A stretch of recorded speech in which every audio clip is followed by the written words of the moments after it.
When we look at the long list of racing games that were released for the PlayStation 2 during its lifespan, it's quite incredible to see the amount of racing games that were ported or released on the system. You have a variety of different titles, anything from AAA development games to kind of like mid-tier and even more budget styled entries, all varying in quality. Some can receive mixed results while others can often be questionable, to be left wondering why they were ever developed in the first place. But I suppose the PS2, like its predecessor, the original PlayStation, was home to many different types of experiments and ideas. And these two generations primarily are among some of the greatest moments ever in video games history, as they were still dawning a new development of 3D gaming, and it's clear to see with the ideas that were being put on the table. And racing games were definitely one of the main aspects of this level of creativity that differed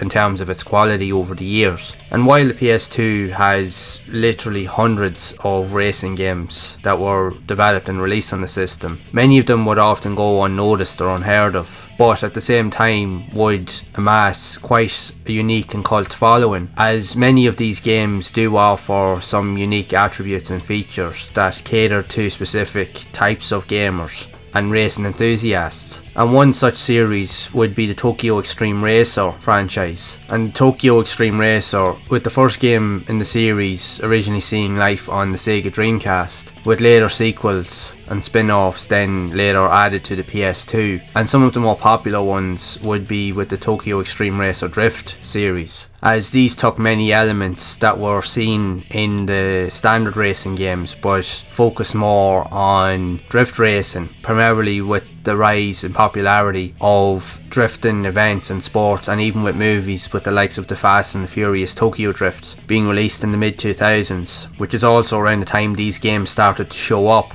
on the PlayStation itself. So you could see the popularity starting to get better and better the whole time. So the first Tokyo Extreme Racer Drift game was released for the PlayStation back in 2006 and was developed by Crave Entertainment. That takes many elements from the previous games in the series, but it uses different environments and a setting with different type of racing mechanics, as it focuses more on drift racing, where you're drifting up and down mountains, kind of like in toge battles, where you have to acquire points for perfect drifts going around corners as you're driving down mountains, but you also have to make sure that you don't hit anything along the way, because you will lose your points, so it will also affect your progress throughout each race. So you have different types of events, anything from the likes of a time trial or even single race events where you have to acquire a certain amount of points in order to unlock new features and to unlock new courses or even new cars to purchase. But you also have the ability to race against other cars as well to try and defeat them also. So there are many different elements within the game that caters for fans of drifting enthusiasts. You also have access to a different story mode where you play as a certain type of character and you follow his story, trying to beat a lot of other popular racers throughout the timeline. And again, it also adds to the varying mix of features that can be unlocked as you progress.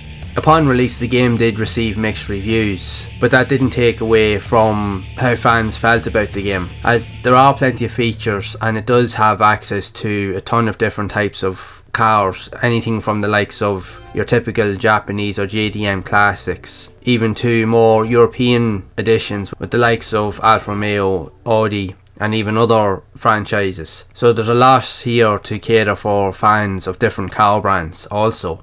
The one thing to note about this game, and what's an interesting aesthetic to the Tokyo Racer series, is the visuals. I remember myself going back, I owned Tokyo Extreme Racer Zero on the PS2 way back years ago, and I thoroughly enjoyed that game and I was quite impressed with the visuals. But with the Tokyo Drift Racer series, both the first game and its sequel, the one thing that's apparent is the upgrade in the visuals department, as they are among some of the most graphically and visually impressive racing games to be seen on the PS2. graphics on the games are quite stunning. But what does it feel like to play overall? Even from my own personal experience, and I have had a few subscribers on the channel looking for videos on this particular game, so it's clear to see that there are a lot of fans out there. And I have to say now, from playing it, it is a decent game. Like, visually it's stunning, I can't deny it. Like, it's flawless in that respect. But I will admit, if you're not used to drifting games, this game can take quite a bit to get used to. It doesn't have the same pick up and simplistic play style as you would get from more arcade entries with the likes of Ridge Racer 5 or even earlier PS1 titles, where the drift mechanics are easier to implement. This game is more for the hardcore drifting enthusiast, as the move sets and to initiate drifts, there's a lot more professional aspects that go into the controls, so it's not as apparent for an absolute beginner to come in and to get to grips with the game straight away. That's what I found, essentially. And even at certain points when you purchase a car, sometimes it's harder to maintain or even to initiate a drift when the car is underpowered. Sometimes you have to go through the races quite a few times to unlock or to earn enough points that you can upgrade your car so that you can make it more powerful, and as a result you can add additional features which will help you to initiate drifts a lot easier. But again, that's just part of the course and part of the progression system in the game.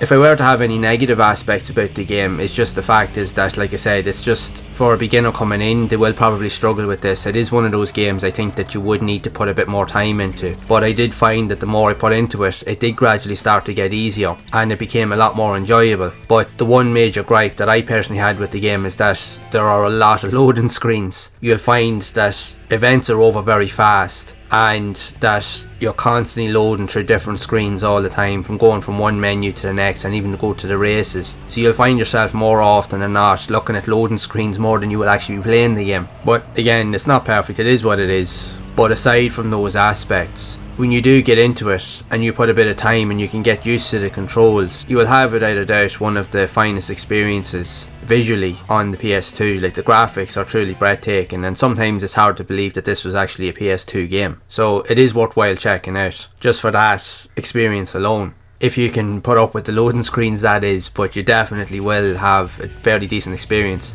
Now, it wouldn't be the type of racer, in my opinion, that would be for everybody. Again, it's probably not the most beginner friendly game to get used to. There are easier games to pick up and play, but if you're more of a die-hard enthusiast and you genuinely love drift racing, this would be without a doubt one of the best experiences that you can have. Again, it will take a bit of time to get a feel for the controls, as I even find, going back from my own personal experience, a lot of PS2 games, the control systems were still not as refined during that time period compared to more modern games. So especially with games like this, it definitely was a bit harder to pick up and play, whereas the more modern entries, although they can be quite difficult, generally they're easier to initiate drifts or to get used to the controls. So it just depends on your own play style. Now, for more die-hard fans, this will be a cakewalk. And I'm sure I'll have people in the comments mentioning that people will just find it just really easy. But others might, like myself, just struggle with it a wee bit, but gradually you get there in the end. But still wouldn't be that great at it all the same. But it is what it is. It's just one of those experiences. You either like it or you don't. It's really just depends on your own play style. Like, for me personally, I actually really like the game and I love the visual style of it. I think it's without a doubt one of the best looking PS2 racers I've ever seen on the system. And I think with a bit more practice and a bit more effort, you will truly have a great experience on both fronts, both in terms of its playability and its visual presence. So I highly recommend that you check it out. And I would love to know your thoughts on Tokyo Extreme Racer Drift for the PS2. Are you a fan of the game? Or are you a fan of the Tokyo Extreme Racer series in general? And if so, what are your overall thoughts of these games, and this one in particular? I'd love to hear whatever stories you have of the game, so be sure to share it down in the comments below. And if you have enjoyed this video and you'd like to see more content around other types of racing games similar to Tokyo Extreme Racer Drift, then be sure to leave a like, subscribe to the channel and hit the bell to be updated when future videos are released. And in the meantime, if you would like to see more content around other types of racing games released on the PS2, you can check out the playlist here on screen to see more of those games in action. And I will see you all in the next one.